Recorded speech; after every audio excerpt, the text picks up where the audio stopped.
This week we are focusing on Jesus' seventh and most dramatic sign or miracle in the Gospel of John. It is the raising of Lazarus. The sign itself only takes up 2 verses, but we have quite a thrilling trail to prepare us for the sign, so I will be splitting up the reading. After Jesus healed the blind man that we talked about last week, he went to the temple during a festival. Once again, by claiming to be the Son of God, he so enraged the Jewish leaders that they tried to stone him. He escaped from them and left Jerusalem with his disciples, and he withdrew to the other side of the Jordan River, near where John had been baptizing people at first. John 11, verses 1 through 6, from the Voice translation. There was a certain man who was very ill.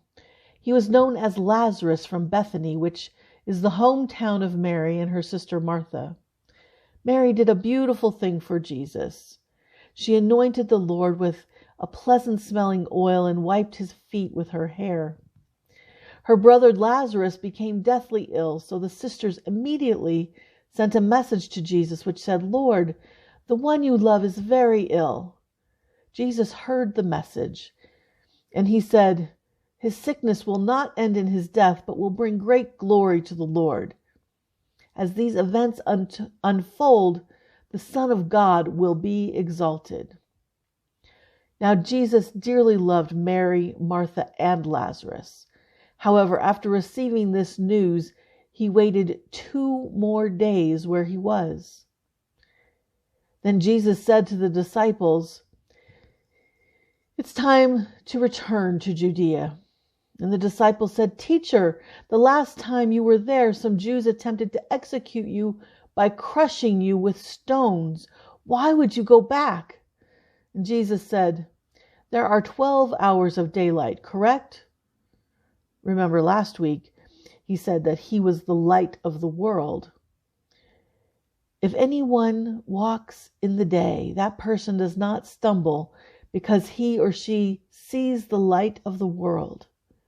If anyone walks at night, he will trip and fall because he does not have the light within. And Jesus pauses for a moment and then goes on, "Our friend Lazarus has gone to sleep, so I will go to awaken him." And the disciples said, "Lord, if he is sleeping, then he will be all right." Now Jesus used sleep as a metaphor for death, but the disciples took him literally and they did not understand.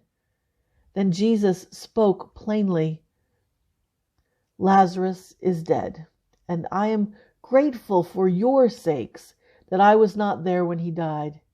Now you will see and believe. Gather yourselves, let's go to him." Then Thomas the twin said to the disciples, "Let's go so we can die with him." The word of the Lord.